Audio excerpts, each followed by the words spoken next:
જય માતાજી, જય દ્વારકાધીશ. આપણે જાય છીએ રામાપીર ચોકડીએથી રેસકોર્સ થઈને હેમોગઢી હોલ સુધી. તો વિડીયોમાં બન્યા રહેજો. વિડીયોમાં મળીએ છીએ આગળ. આપણે છીએ રામાપીર ચોકડીએ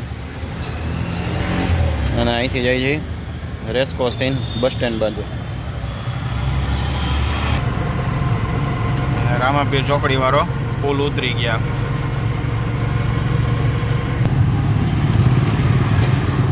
સામે છે સ્ટર્લિંગ હોસ્પિટલ. સ્ટર્લિંગ હોસ્પિટલ આ નાણાવટી ચોકમાં આવે. નાણાવટી ચોકનું બસ સ્ટેન્ડ છે. નાણાવટી ચોક. નાણાવટી ચોક પછી આ રૈયા ચોકડીવાળો પુલ આવે. હવે પુલ ઉપર નહીં જવાનું, પુલ નીચેથી હાલવાનું. રૈયા ચોકડી આપણે જવાનું છે. રૈયા ચોકડીથી વળી જવાનું.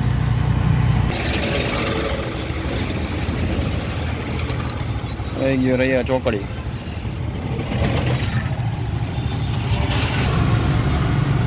રૈયા ચોકડીથી ડાબી બાજુ વળી જવાનું એટલે હનુમાન મંડીવાળો રોડ આવી જાય.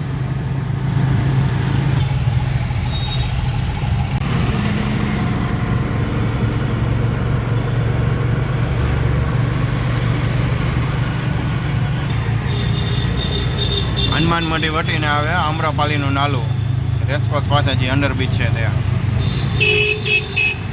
આમ્રપાલીનો અંડરબ્રિજ કહેવાય ટૂંકમાં. આ બધું જે હમણાં બનાવેલું છે, જો ચિત્રકામ કરેલું છે.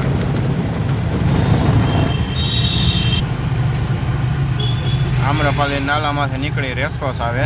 રેસકોર્સથી આપણે પાછા ડાબી બાજુ વળી ગયા છીએ એટલે હવે આવશે અંડરબ્રિજ.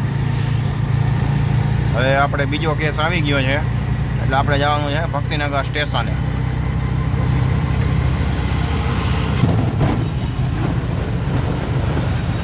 આવી ગયું છે અંડરબ્રિજ.